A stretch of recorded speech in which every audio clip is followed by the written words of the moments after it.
Hello, geometry students. We are going to continue lesson 2-1, parallel and perpendicular lines. Please put your name, date, and period. The objective today is to prove theorems about lines and angles.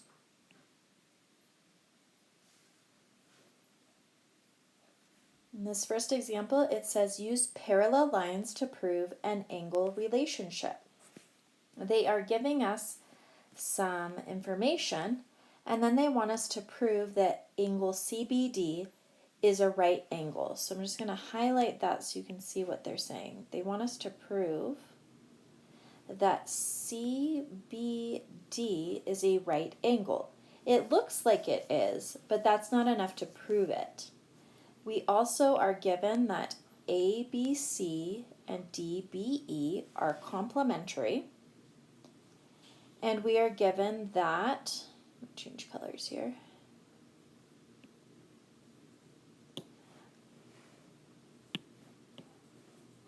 We are given that ABD and DBE are supplementary. All right, let's get into the proof. The first thing is the reason is going to be given. And it says, just like what we had highlighted before, that ABD and DBE are supplementary. So if you highlighted those in green, ABD and DBE, you would see that they make a 180-degree angle. They also give us that ABC and DBE are complementary. So if you traced those angles, I just don't want to put too much highlighter on here. But if you traced ABD and DBE, you would see that they're supplementary. They add to 180. Let's continue. Measure of angle ABC plus the measure of CBD is equal to ABD. You can see that, here I'll just kind of trace them so you're seeing what I'm saying. ABC and CBD are equal to the whole angle ABD. That we learned in our first section, and that is the angle addition postulate.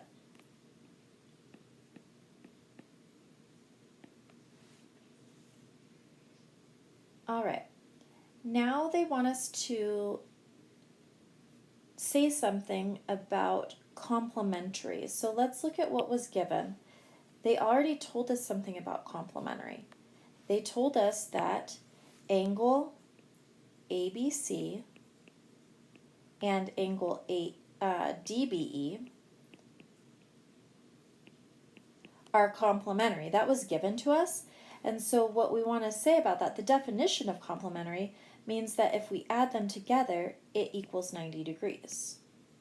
That's just the definition of complementary. The definition of supplementary is that they add up to 180 degrees.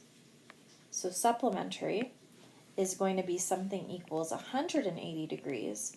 So we go back to what they gave us. Angle ABD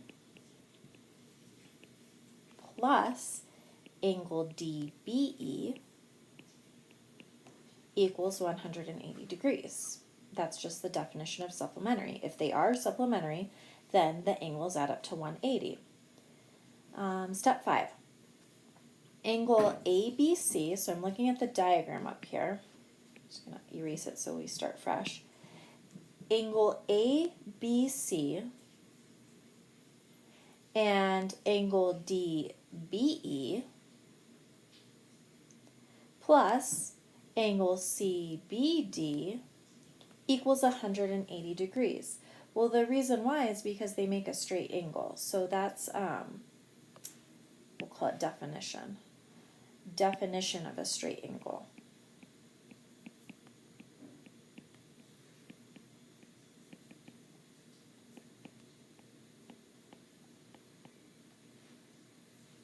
The next reason that they give us is substitution. And if I look at step 7, they're wanting us to get to CBD is equal to 90.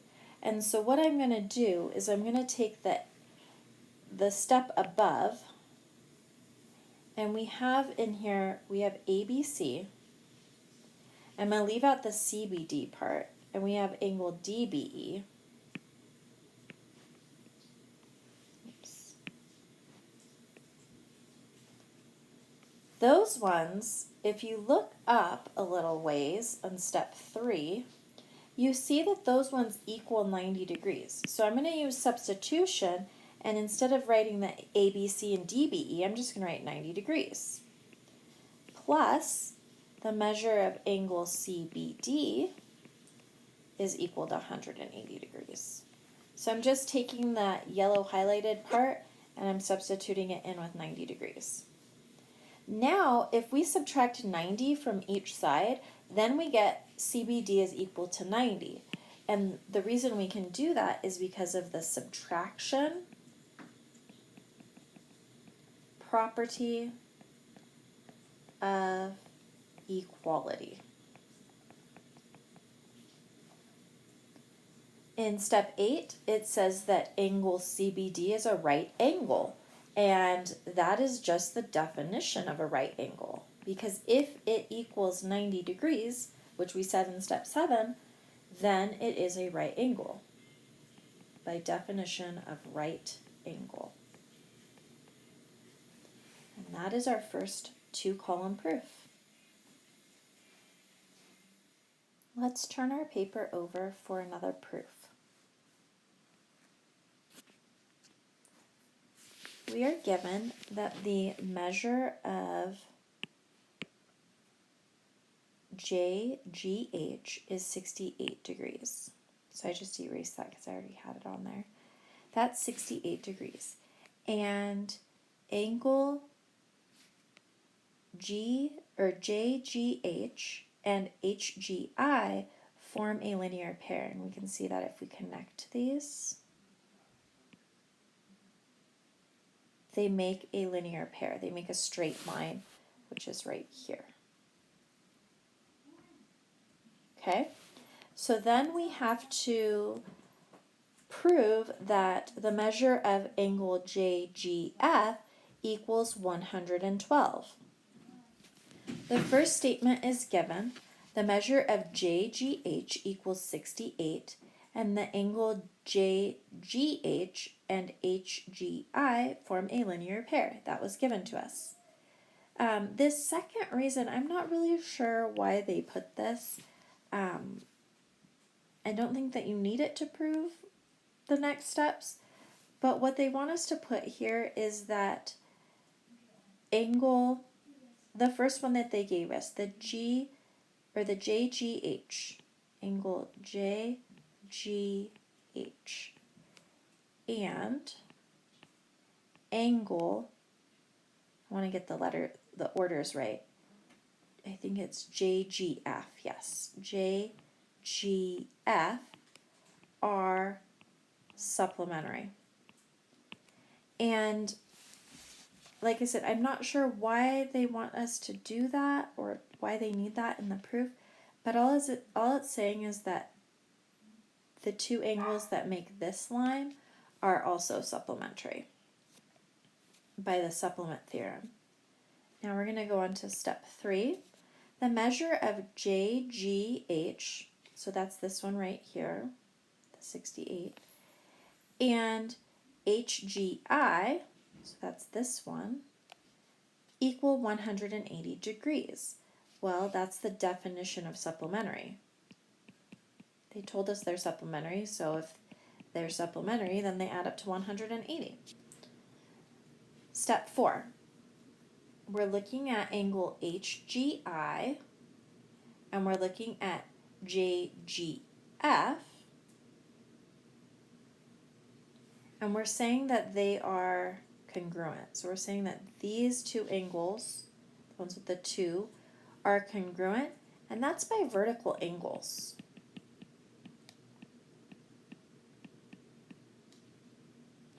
this angle and this angle are vertical angles. Step 5, definition of congruent. Well, if those two angles are congruent, then they are equal in measure. So then we can just say that angle HGI equals angle JGF, the measures of them, and that's the definition of congruent.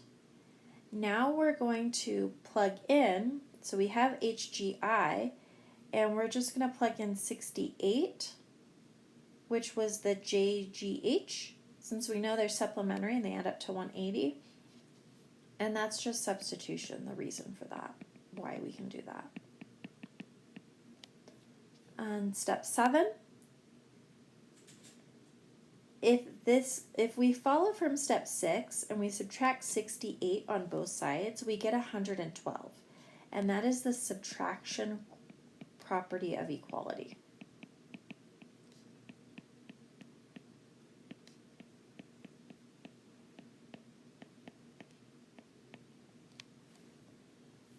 Then if this is true, then we can also say, if we went up to step 4, where we said that angle HGI is congruent to angle JGF, well, if they're congruent, then the measure of angle JGF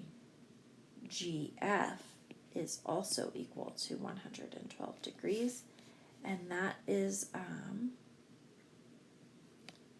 we can say that's by substitution also, because we could substitute out those two angles.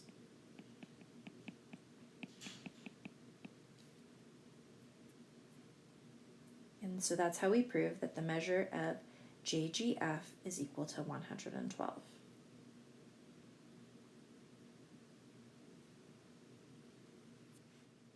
In this section, we will find angle measures. The white trim shown for the wall of the barn should be constructed so that AC is parallel to EG. Let's think about what that means. AC, so where is that? That's right here. Should be parallel with EG. Okay, that's right here. All right, and then we have JA is parallel to HB. So JA is parallel to HB. Okay, it looks like we have a parallelogram here. And then we have JC should be parallel to KG. What should the measures of 1 and angle 3 be? All right, well, let's start with angle 1. And maybe I'll use white since they have white. We have angle 1 right here, angle 1. And we also could say, since we have this parallelogram right here, see how it's a parallelogram? Well, then that means that angle F should also be 68 degrees. And then 68 and angle 1 have to be supplementary.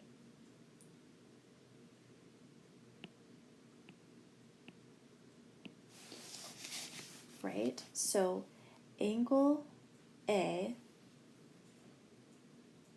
which is 68 degrees, plus the measure of angle 1 should equal 180 degrees because they're alternate interior angles. Or not alternate, they're same side interior. So they're same side interior. If we subtract 68, then we'll be able to figure out the measure of angle 1.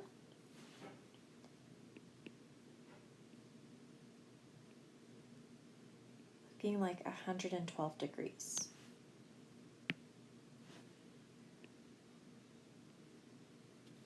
Okay, and now we want to figure out the measure of angle 3. Well, if you look back here, and we said that angle F is also 68 degrees, right? Because it's a parallelogram. And then we have angle 3, that's a vertical angle with angle F based on our parallel lines. Then we can say that both angle F and angle 3 are 68 degrees. So we will say that measure of angle 3 is 68 degrees.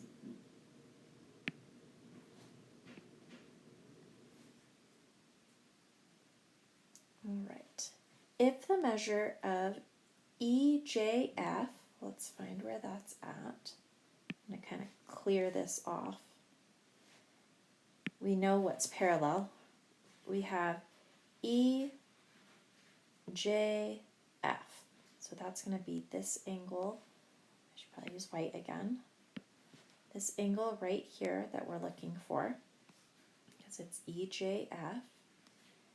That is 56. Then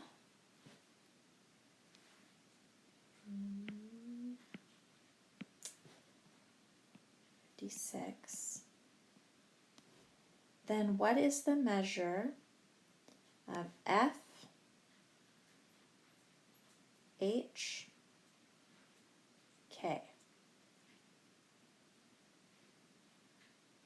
So we have this one here is 56. So what is this one here?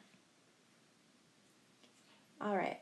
Well, if that's 56, then that means that this piece here has to be 56 because those are alternate interior of parallel lines, right? So we have, well, it's getting a little complicated with all of these angles, but we have this parallel line and we have this parallel line.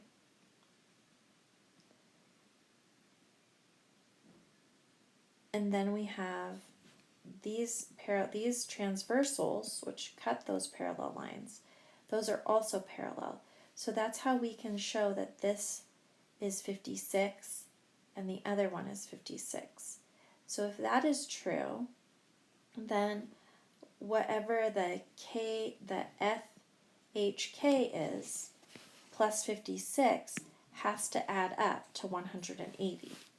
So we have the measure of FHK plus the 56 has to add up to 180. So we're going to minus 56, and that'll tell us what our measure of FHK is. –